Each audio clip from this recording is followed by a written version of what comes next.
We're rolling into week 6. We got another battle of the stashes for your fantasy football leagues, for your benches. Jonathon Brooks versus Trey Benson. We're looking at both these rookie running backs, the upside, the good, the bad, the ugly. Whether you need to, whether you're not, what I thought about them during draft season, everything there so you can make your choice, make your decision. Also in the comments, drop which one you're stashing below. And don't forget to hit that subscribe button right now because we're doing these deep dives every single day. As many players as possible. We're using these videos also to help you set your lineups and win the waiver wire. Ric Flair's watching you. You need to click that subscribe button right now. But we got a dichotomy. We got a battle between these two running backs who are drafted fairly high in the 2024 NFL Draft. Jonathon Brooks was the first running back selected in the second round, even with an ACL injury.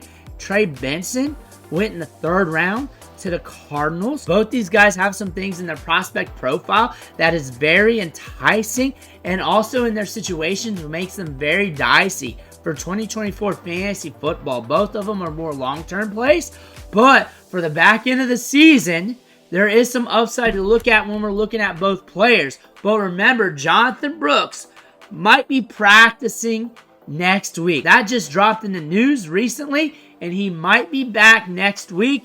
We shall see, and if he is, we're going to have more videos on him, especially videos of him practicing if they're out there. But we're looking at Trey Benson right now, his collegiate production. We do not have a 1,000-yard season. One thing to note, 14 touchdowns last year, 906 yards, 20 catches. And we're looking at his best games here. Virginia Tech, we got 200 yards. Syracuse, 163. 128 on Miami. And then we hit 111 on Florida. Last year, we created 45 missed tackles. But the year prior, we hit 79 missed tackles. 4.53 yards after contact per attempt. Production, I say it's good. I don't say it's super great, but it's good. We're good enough to get the job done, especially yards after contact. We have some big moments here, but again, it's not overly productive as well. We're not well into the 1,000-yard seasons. It's not like we hit 15 or 1,200 yards. We hit 900 yards in back-to-back years, which is very steady. Now, looking at Jonathon Brooks, this is a very interesting situation and how we can dice this up because we have Bijan Robinson there the first few years, and then when he got his opportunity in 2023, we went off. On top of that, we got A.D. Mitchell, we got Xavier Worthy there to stretch the field, so it's not like you can face loaded boxes on every play, so that's something to look at as well. But we averaged 6.1 yards per carry there, 3.91 yards after contact per attempt, but we've been over 4 every other year, but that's on limited opportunities. 4.76 yards after contact per attempt. His first year, 5.07. His second year, again, limited carries, 51 carries during that span. We created 63 missed tackles in 2023, and that's with him missing some time due to that ACL injury. But we're looking at the production here. 218 against Kansas, 164 against Wyoming, against Oklahoma, 129. It's not like we're going up against the toughest teams in college football. You can make the same claim against Trey Benson. But still, we're able to get the job done. We're explosive. We're catching the ball out of the backfield. 25 balls caught last year, 286 yards and a touchdown. We're productive. We got the pop in a step, 1,100 yards, 6.1 yards per carry. If you remember, he suffered that ACL in November, back into the season, and he was out for the year, and he's out for most of this year. But looking at these guys one for one, Trey Benson ran a 4.39 40-yard dash at the combine. Jonathon Brooks did not run at the combine. He was still getting back from that ACL injury, but that 4.39 speed combined with being 216 pounds is very enticing for fantasy football because if you see a crease, you see an open lane, you get the ball in space, that's a good indicator that you can house it. And we saw it on tape at Florida State. That is what we saw from him. Running between the tackles, making big gains, very elusive in space, very electric with the ball in his hands. But you saw the same thing from Jonathon Brooks. Very nasty in space, very assertive, good at catching the ball in the backfield. You can move him around. He looked the parts. Once he hits the second level, he's a threat to house it. Jonathon Brooks is a threat. Both at 216 pounds, both similar in size, both similar in BMI. Jonathon Brooks drafted in the second round even with an ACL injury, and many people had him as the RB1, including me during draft season. And the reason why is because he's nasty catching the ball out of the backfield. He's nasty running between the tackles, and I feel like he's a very safe prospect when you're looking at him when he's healthy. Trey Benson on the other side of the coin, I liked him, but I wasn't over the moon with him, and this isn't a great running back class. I thought his size-adjusted athleticism looked good. I think he could be more consistent. He is good between the tackles, but he could be more consistent with his vision, his patience. He can be more decisive. Sometimes he's indecisive. Sometimes he is.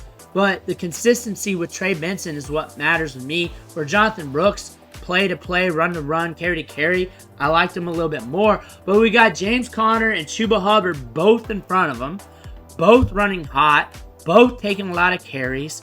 Can they usurp them? No, because it's not going to happen. Both of them are good running backs. We're not playing that game here. That's not what we're here to do. We're here to look at which running back would be the best if something happened to the starter, or which running back would be the best. And we're looking at which running back could be the best if they started getting 1B workload. And you're looking at the Cardinals here. James Conner is getting the snaps, running 41 snaps per game, which is a high-end amount. Top tier when compared to starting running backs in football right now is 68% snap rate. Not up there with Kyron Williams, who's seeing 54 snaps per game. Not up to that, but still pretty high at 41 snaps per game. I consider it fair, good workload still, because you need touches to be able to get the volume to be productive. You need to be out there for snaps. I think that's great for James Conner. But again, when you're seeing that much workload, running backs tend to break down. James Conner's pretty sturdy, even though he's had some hiccups with injuries recently last year. But still, he's pretty sturdy when you look at his entire career. And Trey Benson just hasn't been productive. He's seen some opportunities. 11 carries, 10 yards against the Rams. And look at his snap share throughout the weeks. 13%, 33%, 3%, 19%, 0% against the Niners. It's just off and on. He's just hovering there. He's just getting some snaps here and there. That's what we're seeing out of him. And you're looking at James Conner, and he's just a man in the offense. 4.6 yards per carry. He's churning out a lot of touches. That yards per carry probably would be a little higher if we got a little less touches because of averages, flow of games, goal line touches, short yardage work, and all that stuff. But he's been very efficient. Trey Benson has the speed to pop one. They want to get him experience. He's got 25 carries in 4 games. He's got some upside there. He could hit it on any given play. But the thing is, we're not getting it done right now. And it's the James Conner show. Until James Conner goes down, Trey Benson isn't going to be the guy or get the opportunity to be the guy. And like I said, when I was talking about what I saw from him on tape, NFL.com, they were saying the same thing. Leaves yards on the field, indecisive, wasted movements. And we're seeing that right now with the Cardinals. If he was better play to play, more efficient, better vision, he'd probably be getting more opportunity. He'd probably be more of a 1B back. But we're not seeing that right now. But the upside's still there. And maybe we'll see that later in the season. But Chuba Hubbard's the guy. He'll always be the guy until injury happens or until they have to move on later down the road, years from now. But as long as he's upright, breathing air, he's going to be the guy in this offense. That's not what we're worried about right now. But we've been talking about Chuba for a long time. And one thing to note, I dropped a video on Miles Sanders in September because Canales came out and said that it's still competitive. It's a competition. He wants the best man to win. And we were late into the game here. When he said that, I perked my ears up because Canales does not care. He wants the best guy out there. He wants you to fight for that spot. And he's going to see who can prove it. And it took until the end of week 1, really, because they were pretty split with touches. Chuba won out in snaps. It was a weird game. They were getting crushed. But still, Miles Sanders usually would not be getting that many snaps, that much workload, because we know he's not that great of a running back. He's kind of like Trey Benson when you look at his indecisiveness, his ability to try and stretch things out too much. That's Miles Sanders. He's got the athleticism. He can scoot a little bit. He looks good in those regards.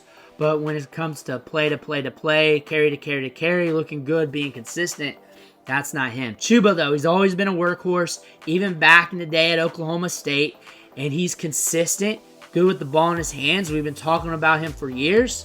We've been talking about him as a late-round get, waiting for Jonathon Brooks to come back, and he's been a big late-round get. Miles Sanders fought for opportunity and lost, and that's what happened. That's what Dave Canales said, that we're going to let this play out. We're going to let them battle. We're going to let them compete. Chuba won, and Chuba is winning in a big way. He's one of the top running backs in the league when it comes to efficiency. 5.8 yards per carry, 393 yards, and he's taken over the backfield. Miles Sanders, 23% share of the rushing attempts. Something to pay attention to, something to know, but Chuba's an RB1. The last 3 weeks, he's an RB1. He's running hot right now.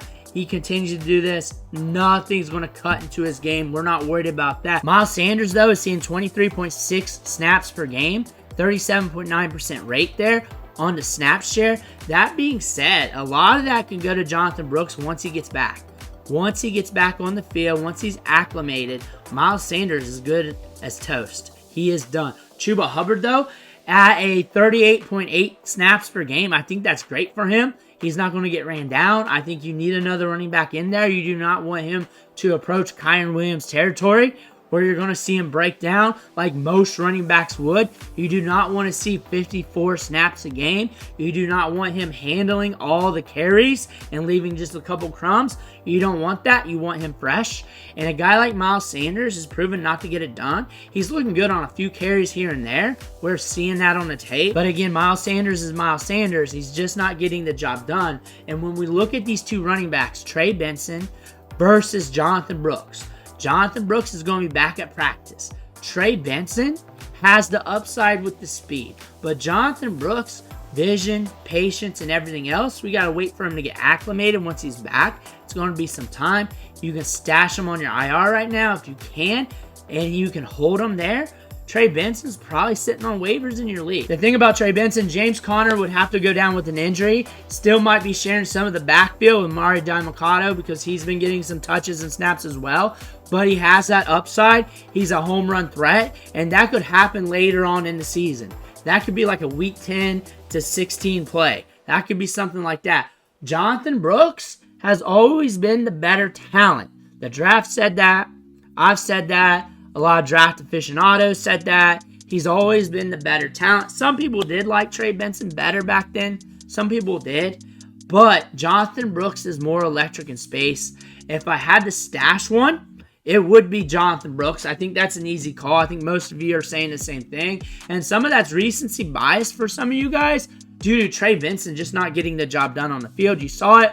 However, running backs like this, they'll tend to hit a little bit later, if at all. If at all, I'm not going to say they will, but if at all, if he hits, it will tend to be a little bit later. So that could be the back nine of the season. That could be if something happens to James Conner and always getting like 10 touches a game, bam, starts housing one of them.